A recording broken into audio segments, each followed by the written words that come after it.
오늘 우리에게 주시는 하나님의 말씀은 사무엘상 21장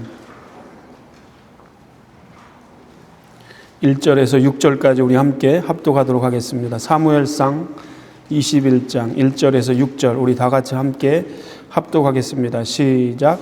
다윗이 노베 가서 제사장 아히멜렉에게 이르니 아히멜렉이 떨며 다윗을 영접하여 그에게 이르되 어째여 내가 홀로 있고 함께하는 자가 아무도 없느냐 하니 다윗이 제사장 아히멜렉에게 이르되 왕이 내게 이를 명령하고 이르시기를 내가 너를 보내는 것과 내게 명령한 일은 아무것도 사람에게 알리지 말라 하시기로 내가 나의 소년들을 이러이러한 곳으로 오라고 말하였나이다.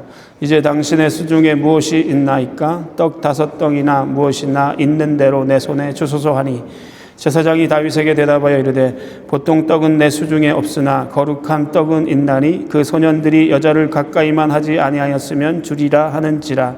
다윗이 제사장에게 대답하여 이르되 우리가 참으로 3일 동안이나 여자를 가까이 하지 아니하였나이다.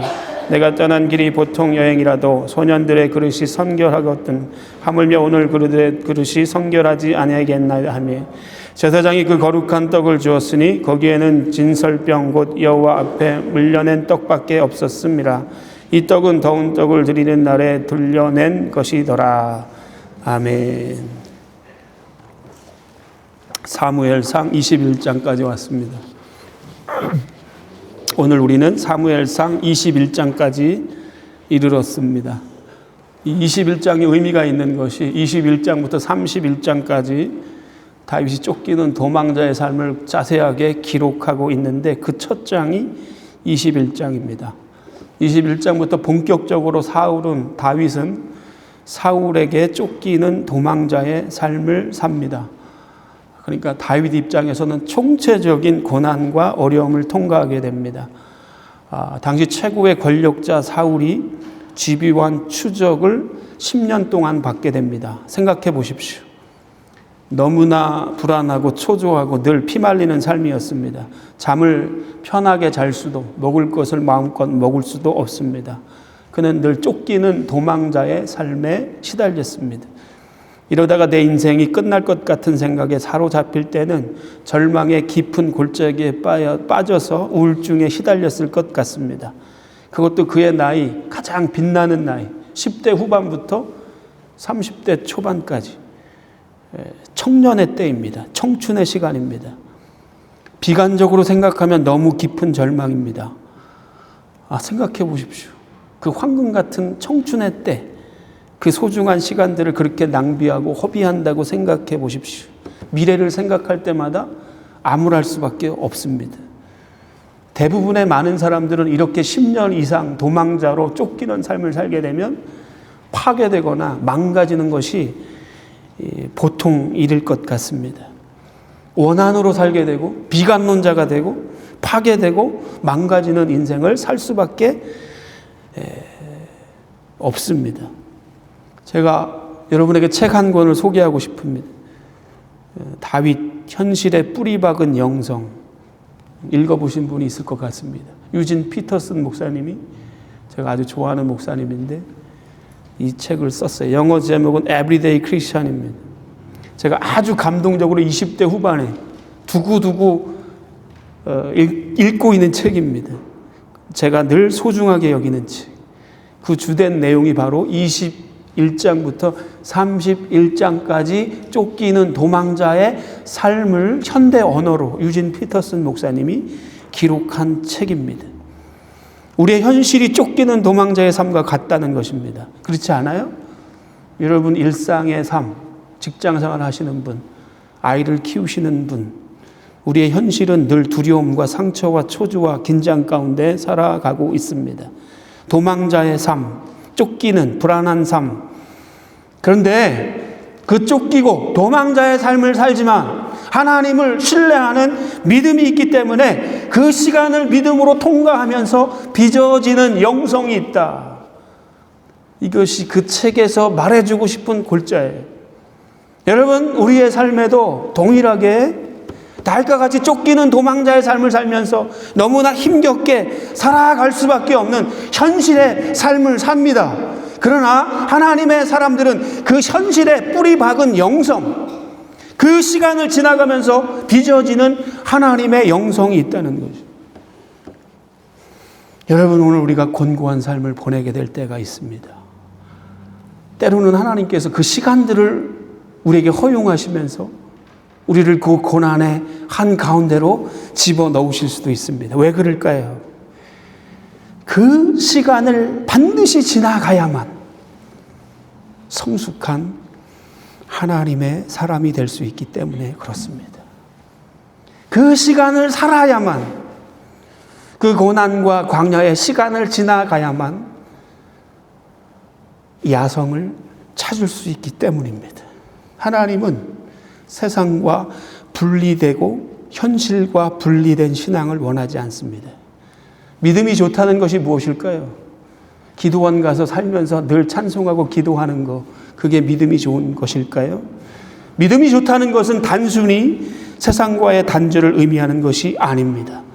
오늘 실제적인 삶의 현실에서 피를 흘리고 눈물을 흘리고 넘어질 때도 있지만, 그럼에도 불구하고 현실이라는 실제적인 상황 속에서 우리의 믿음이 깊이 뿌리를 내리는, 현실의 뿌리박은 영성, 이게 진짜 믿음인 줄로 믿습니다. 모든 이단의 특징이 있습니다. 성과 속을 나누어서 이원론적으로 생각합니다. 그래서 대부분의 이단들은 성과 속을 나눠요. 가릅니다. 세상과의 단절을 말해요. 성경적이지 않습니다. 물론 하나님께서는 우리를 아주 기가 막히게 결정적인 순간에 필요할 때는 보호하시고 지켜주십니다. 그러나 철저하게 현실의 상황과 분리시키지 않는 거예요. 그래서 우리는 우리 현실의 삶에서 이 쫓기는 도망자의 삶 살 때가 얼마나 많이 있는지 모릅니다. 저는 다윗을 좋아합니다. 여러분이 많이 이야기해서 아실 것 같습니다. 다윗이 10년 이상, 정확히는 한 13년 정도 쫓기는 도망자로 살면서 그를 통해서 배우는 중요한 레슨 하나가 있습니다. 이거는 누구나 부인할 수 없는 가장 중요한 다윗의 삶에서 배울 수 있는 레슨은, 쫓기는 가운데서 그는 하나님의 사람으로 성숙되었다는 거예요. 다른 말로 하면 하나님은 다윗에게 이 13년의 시간을 허용하시면서 그를 하나님의 사람으로 만들어 가셨다는 것입니다. 성경을 보니까 하나님께 쓰임을 받았던 모든 사람들, 역사 속에서 하나님께 쓰임받았던 모든 믿음의 사람들은 하나같이 다 연단의 시간을 통과한 것을 발견하게 됩니다. 그렇다면 왜 하나님께서는 당신이 그토록 사랑하는 하나님의 사람들에게 이렇게 힘든 고난을 허락하시는 것일까요? 그 고난을 통해서만 우리가 인격이 자라고 성숙될 수 있기 때문에 그렇습니다. 우리의 신앙이 오늘도 자라가야 되는데 이게 그냥 자라가는 게 아니에요. 반드시 그 자람 속에는 연단이 있습니다. 연단을 통해서만 우리는 오늘도 성숙되어질 수 있습니다. 어려움이 없으면 성장하고 성숙할 수가 없습니다. 다윗은 다시 10년 이상 혹독한 쫓기는 도망자의 삶을 삽니다. 그 시기는 그의 인생에서 가장 눈부신 청춘의 시간이었습니다. 얼마나 좋은 나이였습니까? 그런데 그 시간에 인간다운 삶을 살지 못했어요. 하루도 편안하게 잠을 잘 수 없고 끝없는 상처와 협박을 받았습니다. 늘 쫓기는 힘든 고통의 시간을 보냈습니다. 다윗을 연구하면서 제가 놀라는 거 하나는, 보통 사람 같으면 이런 시간을 보내면 대부분의 모든 사람들은 비관론자가 되거나 그 삶이 망가져야 되는데 다윗은 망가지지 않았다는 것입니다. 여러분, 이런 시간을 보내면 상처 때문에 괴물이 되는 사람들이 있어요. 비관론자가 되는 사람이 있습니다. 망가지는 사람이 있습니다. 그러나 다윗은 망가지지 않았어요. 그는 하나님과 더 깊어졌습니다. 건설되었습니다. 성숙되었습니다. 삶이 더 풍성해졌습니다. 인격적으로 성장하고 성숙했습니다. 주변에 많은 사람들이 몰려들었습니다. 어떻게 할 수 있을까요?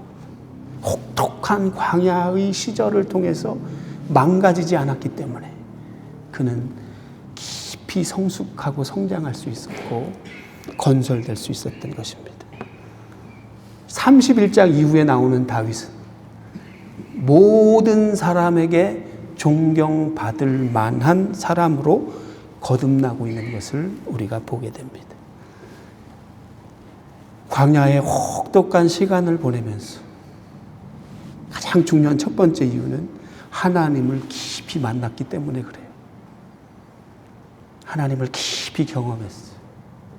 그리고 그 시간을 보내면서 생각지도 못한 하나님의 공급과 생각지도 못했던 하나님의 사람들을 만나면서 그는 성장하고 성숙해졌고 나중에 이 모든 고난을 다 통과했을 때는 하나님께서 마음껏 사용할 만한 위대한 하나님의 사람으로 준비되고 세워지는 모습을 우리가 보게 됩니다. 저는 이게 성도의 모습이라고 생각합니다. 우리 교회 모든 성도님들이 10년, 20년, 30년 신앙생활하고 우리 풍성한 삶의 기초 오늘 하면서 똑같은 말을 제가 했어요. 우리 교회 모든 성도님들이 신앙의 연륜이 더해가면 더해질수록 내 인격이 변화돼서 그분을 만나면 예수님을 닮은 것 같아. 예수님을 만나는 것 같아서 그 인격 때문에, 성숙된 인격 때문에 사람들을 세우고 사람들에게 위로를 주는 이런 사람이 되었으면 좋겠다. 제가 살짝 나누었습니다. 우리 교회 모든 성도님들이 다 이렇게 되는 은혜가 있게 되기를 예수님의 이름으로 축복합니다. 그 권사님을 만나면, 그 집사님을 만나면 예수님을 만나는 것 같아서 너무 좋은 거예요. 매력적인 하나님의 사람이 되십시오. 만나고 싶은 사람이 되십시오. 커피를 함께 마시고 싶은 사람이 되십시오. 다윗이 13년 이상 혹독한 고난의 과정을 통과하면서 하나님을 깊이 만나고 그래서 그의 인격이 정말로 풍성해지고 성숙해졌어. 모든 사람들에게 존경을 받을 만한 사람으로 성숙해졌던 것처럼 우리의 신앙의 횟수가 더해가면서 여러분이 성령의 충만함으로 인하여 빚어진 그 인격 때문에 여러분으로 인하여 또 다른 하나님의 사람들이 회복되고 위로를 얻고 살아나는 역사가 있게 되기를 예수님의 이름으로 축복합니다. 다시 본문으로 들어가 보겠습니다. 지난 시간 우리 요나단의 이야기를 함께 나눴습니다. 요나단과 함께 이제 약속을 하는 거예요. 사울이 정말 나를 죽이려 하는지 나는 알고 싶습니다. 요나단에게 물어보거든요. 그래서 이제 생략했지만 20장 후반절에 이 화살 쏘는 것으로 사인을 하고 그 사울의 마음을 다윗이 확인을 하게 됩니다. 근데 그 현실이 너무나 냉혹했습니다. 사울의 마음이 너무나 궁금했는데 그 본심을 알게 되었어요. 확실하게 이 다윗을 죽이려고 하는 사울의 본심을 다윗이 알게 됩니다. 그 사실을 알게 된 그 순간 본능적으로 다윗은 남쪽으로 도망가요.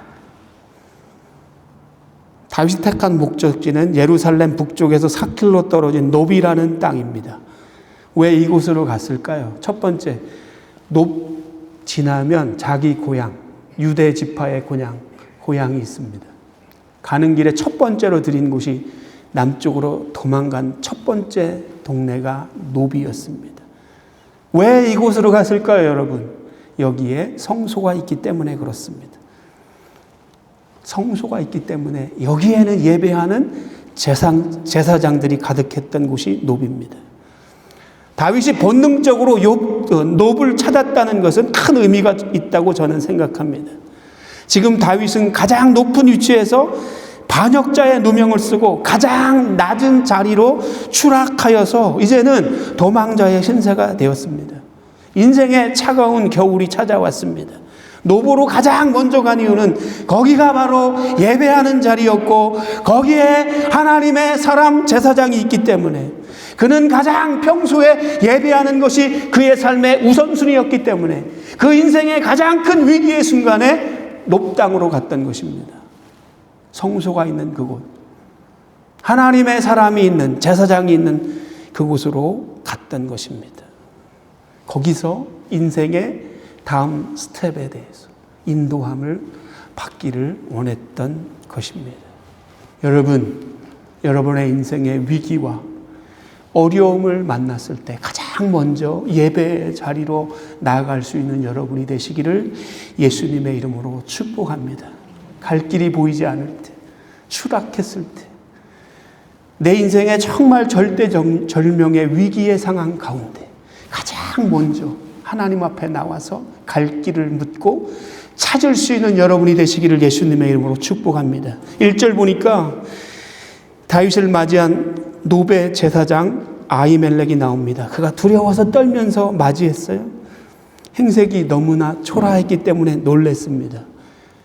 다윗을 보니까 너무나 피곤하고 피골이 상접해 있는 지친 모습을 보았습니다. 그러니까 아히멜렉이 놀랐습니다. 어떻게 오셨습니까? 혼자 오셨습니까? 1절 한번 보겠습니다. 다윗이 노베에 가서 제사장 아히멜렉에게 이르니 아히멜렉이 떨며 다윗을 영접하여 그에게 이르되 어찌하여 내가 홀로 있고 함께하는 자가 아무도 없느냐. 2절 다윗이 제사장 아히멜렉에게 이르되 왕이 내게 일을 명령하고 이르시기를 내가 너를 보내는 것과 내게 명령한 일은 아무것도 사람에게 알리지 말라 하시기로 내가 나의 소년들을 이러이러한 곳으로 오라고 말하였나이다. 아히멜렉에게 어찌해서 혼자 왔습니까? 이렇게 물었을 때 2절에 보니까 다윗이 대답합니다. 지금 저는 사울 왕의 비밀 작전을 수행하는 중입니다. 그래서 혼자 왔습니다. 거짓말이죠? 얼핏 보면은 둘러대는 것 같습니다. 여러분, 우리 인생이 망가지고 추해지는 가장 비참한 지경, 거짓말할 때입니다. 살기 위해서 거짓말을 해야 하는 것처럼 비참한 일은 없습니다. 거짓말은 자기 존엄을 파는 일이기 때문입니다. 그렇기 때문에 어떤 경우에도 거짓말은 나쁜 것입니다. 지금 만일 다윗이 정말 이렇게 거짓말을 하면서 자기 생명을 부지하기 위해서 거짓말을 한다면 그 인생이 망가지는 것 아닙니까? 무너지는 것 아닙니까? 여기에는 많은 또 다른 해석들이 있어요. 거짓말이었다. 이 순간을 모면하기 위한 다윗의 거짓말이었다. 반. 또 하나의 해석이 있습니다. 이 상황에서도 다윗은 사울의 왕권을 존중하는 것이다. 여러분, 어느 게 더 정답인 것 같습니까? 두 가지 해석을 다르게 취할 수 있다고 생각합니다. 다 일리가 있고 다 의미가 있다고 생각합니다. 다시 한번 아히멜렉의 질문을 보겠습니다. 1절 어찌하여 당신은 홀로 여기까지 왔습니까? 함께하는 자가 아무도 없습니까? 이렇게 질문하는 아히멜렉의 모습은 떨며 다윗을 영접하고 있다고 기록하고 있습니다. 아마도 이 아히멜렉은 사울의 폭정에 대해서 알았을 것이고요. 여기가 아주 중요한 제사장이 있는 놉은 모든 정보가 가장 먼저 오는 곳입니다. 그래서 사울 왕의 이 다윗을 향한 마음을 아히멜렉이 알았을 것으로 추정합니다. 악령에 사로잡혀서 하나님의 사람을 죽이려고 하는 이 사울의 의도를 누구보다 아히멜렉 제사장은 잘 알았을 것으로 추정됩니다. 다시 한번 다윗의 대답을 보십시오. 나는 사울의 특별한 명령을 받고 여기에 왔습니다. 내가 자세한 내용은 당신에게 말할 수 없지만 지금 사울의 비밀스러운 작전을 수행하고 있는 중입니다. 이것을 통해서 우리가 또 다른 해석을 할 수 있어요. 이 와중에도 다윗은 사울의 왕권을 지켜주고 있다는 것입니다. 여러분, 우리 같으면은 지금 쫓기고 원한이 있어요. 너무나 억울합니다. 제사장한테 가가지고 시시콜콜 모든 원한과 상처와 아픔과 억울한 것과 나쁜 것과 악한 거, 내가 상처받은 거 다 쏟아낼 수 있어요. 억울한 내 모든 마음을 다 토로하고 싶었을 것입니다. 이게 인간이 아닙니까? 이게 인지상정이 아닙니까? 속상하고 억울한 모든 내용을 얼마든지 말해도 괜찮은데 오늘 다윗은 사울을 욕하고 비난하고 저주를 퍼붓는 것이 아니라 이 와중에도 사울의 왕권을 인정하면서 사울의 권위를 존중하고 지켜주고 있어요. 당신에게 모든 말을 내가 다 할 수 없지만 나는 사울 왕의 비밀스러운 작전을 수행 중입니다. 이게 거짓말이 아니다라는 서포트하는 내용을 저는 이후에 다윗의 모습을 통해서 볼 수 있습니다. 부하들이 여러분 사울을 죽이려고 했을 때 다윗은 철저하게 하나님의 기름 부은 왕을 손대지 말라고 말합니다. 그리고 앞으로 다윗은 사울을 결정적으로 2번이나 죽일 수 있는 절호의 찬스를 만납니다. 사울이 무방비 상태에서 다윗이 뒤에서 얼마든지 칼로 죽일 수 있는 그 타이밍이 2번이나 있었어요. 그러나 그 옆에서 살짝 옷자락만 살짝 베어요. 왜 그럴까요? 왜 당신은 그토록 당신을 힘들게 하고 10년 이상 당신을 추격하고 죽이려 하는 사울을 죽이지 않는 것입니까? 라고 다윗에게 그 부하들이 말했을 때 다윗이 말해요. 하나님이 기름 부어 세운 왕, 그 왕이 아무리 악하다 할지라도, 아무리 나를 죽이려 한다 할지라도 내가 내 임의로 하나님이 세운 왕을 죽일 수 없습니다. 이게 성경이 보여주는 다윗의 일관된 태도예요. 여러분, 왜 다윗이 10년 이상 쫓기는 도망자로 살았지만 망가지지 않을 수 있었을까요? 이것 때문에. 하나님보다 앞서 행하지 않았기 때문에 그렇습니다. 내가 상처받았다고 해서 같이 싸우고 하나님이 세우신 그 질서를 무너뜨리고 파괴한다면 나도 사울과 똑같은 것입니다. 그러면 나도 망가지는 거예요. 나도 파괴되는 것입니다. 하지만 그런 상황 속에서 하나님이 세우신 질서를 존중하면서 하나님이 친히 해결하실 때까지 기다린다. 이게 다윗의 일괄적인 신앙의 태도였고 자세였습니다. 하나님이 세운 질서 속에서 다윗은 자기 손에 피를 묻히지 않았습니다. 하나님이 처리하실 때까지 기꺼이 맡겨드렸어요. 사랑하는 성도 여러분, 성도로서 같은 공동체를 이루기 위해서는 여러분의 손에 피를 묻히면 안 되는 것입니다. 교회도 그렇고 여러분의 가정도 그렇습니다. 여러분의 자녀도 그렇습니다. 하나님이 세운 질서, 하나님의 손에 맡겨드릴 수 있는 여러분이 되시기를 예수님의 이름으로 축복합니다. 여러분이 맡겨드릴 때 하나님이 일하시기 시작하는 것입니다. 자기가 힘들고 상처받았다고 다급하고 화난다고 하나님이 세우신 권위를 부정한다면 망가지는 것입니다. 파괴되는 것입니다. 근데 우리도 얼마든지 그럴 수 있지 않습니까? 하지만 우리가 진짜 성도라면 그 상황 속에서 하나님이 주신 관계에 대해서 함부로 저주하면 안 되는 것입니다. 다시 한번 다윗은 이렇게 쫓기는 상황 속에서 어떻게 성장하고 성숙할 수 있었는가? 하나님이 세우신 권위를 끝까지 존중하면서 자기 감정대로 하지 않으면서 모든 상황을 하나님의 손에 의탁하고 맡겨드렸어요. 하나님을 존중했습니다. 하나님이 세우신 왕을 인정했습니다.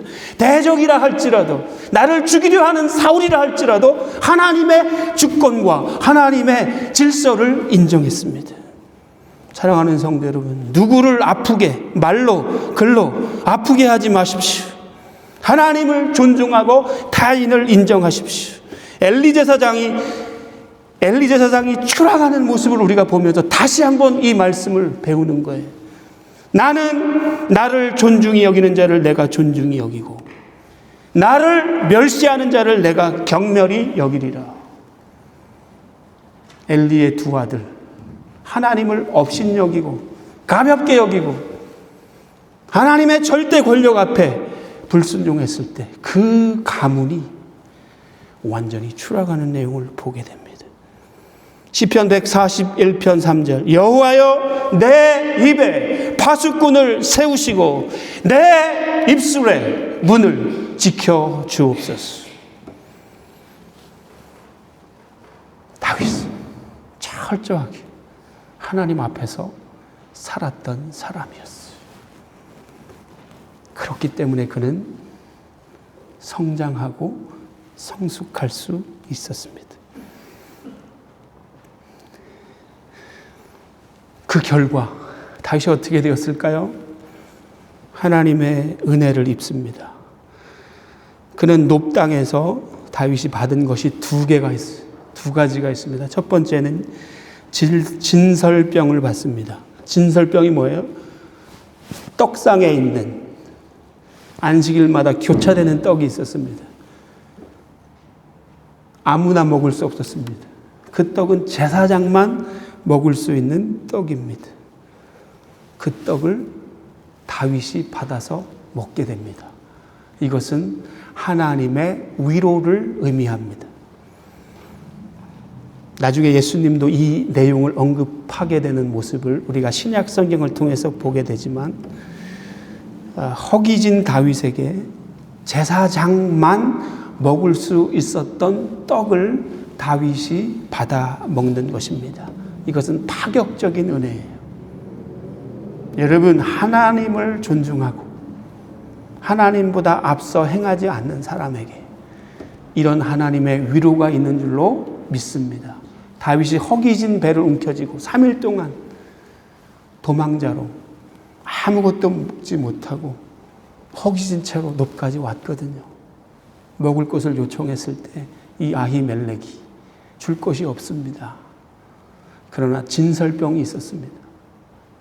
이거는 아무나 먹을 수 없는 떡인데 그 떡을 율법의 정신에 의해서 배고픈 사람을 위해서 이렇게 내어놓았어요. 그것을 다윗이 받아 먹는 것을 보게 됩니다. 우리 6절 한번 보실까요? 제사장이 그 거룩한 떡을 주었으니 거기에는 진설병 곧 여호와 앞에서 물려낸 떡밖에 없었음이었더라. 이 떡은 더운 떡을 드리는 날에 물려낸 것이다. 무슨 얘기예요? 안식일마다 떡을 교차했어요. 새로 만들어서 이것을 바꿉니다. 따뜻한 떡을 올려놓으면서 이것을 빼면서 남은 떡이에요. 그러나 이 떡은 아무나 먹을 수 있는 떡이 아니었습니다. 제사장만 먹을 수 있는 거룩한 떡, 이 떡을 다윗이 받아 먹게 된 것입니다. 하나님의 은혜지요. 하나님의 위로입니다. 오늘도 하나님을 인정하고 하나님의 질서와 권위를 존중하는 자에게 이런 은혜를 주시는 하나님이심을 믿으시기 바랍니다. 두 번째, 골리앗의 칼을 여기서 받습니다. 골리앗의 칼을 여기서 받아요.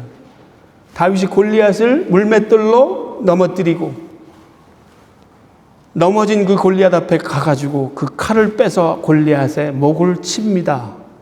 그리고 그 칼을 전리품으로 취해서 어디다 갖다 놨어요? 에봇에 싸서 성소 뒤에 전리품의 상징으로 있었던 것을 오늘 이 제사장이 그것을 꺼내서 다윗에게 주고 있는 것을 보게 됩니다.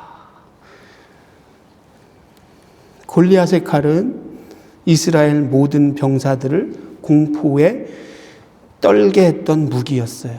그러나 다윗이 물맷돌 하나로 골리앗을 쓰러뜨린 다음에 골리앗의 손에 있던 그 칼로 골리앗을 죽이고 큰 승리를 거둔 후에 그 칼을 전리품으로 성소에 두었는데, 승리의 상징으로 성소에 보관되어 있었던 그 칼을 오늘 다윗이 다시 받게 되는 것입니다. 엄청난 의미가 있다고 저는 생각합니다. 다윗은 쫓기는 도망자였지만 그때의 그 승리를 기억했을 것입니다. 그리고 그때 나와 함께 하셨던 그 하나님이 오늘 나와 함께 하신다는 사실을 너무나 절실히 깨달았을 것입니다. 아, 맞아. 내가 이 칼로 골리앗을 때려 눕혔지. 그때 하나님이 나와 함께 하셨지. 오늘 나와 함께 하시는 그 하나님을 거기서 만났던 것입니다.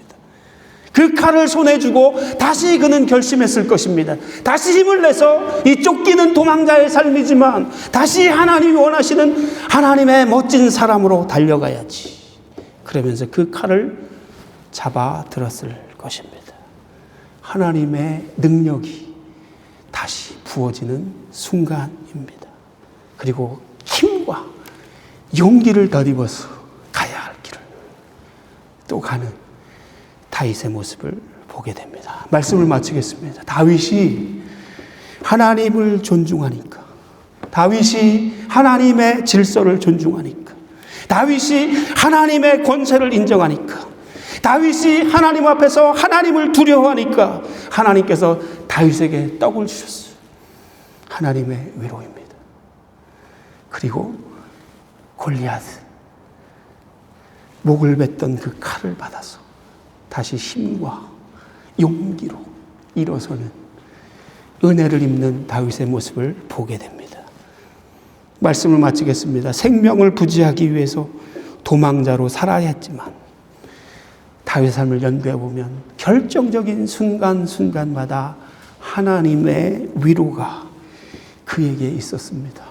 오늘 도망자의 삶을 사는 것처럼 쫓기는 현실의 삶을 살아가는 사랑하는 성도 여러분, 오늘 이 말씀을 통해서 하나님이 주시는 위로를 새롭게 받는 이 시간이 되시기를 예수님의 이름으로 축복합니다. 다윗에게 부어주셨던 그 용기와 힘과 지혜와 허기진 그 배를 움켜쥐고 먹을 것을 달라고 했을 때 아무나 먹을 수 없었던 진설병을 먹음으로 허기를 달랬던 것처럼 그 하나님의 위로가 여러분에게 충만하게 임하는 오늘 이 시간이 되시기를 예수님의 이름으로 축복합니다.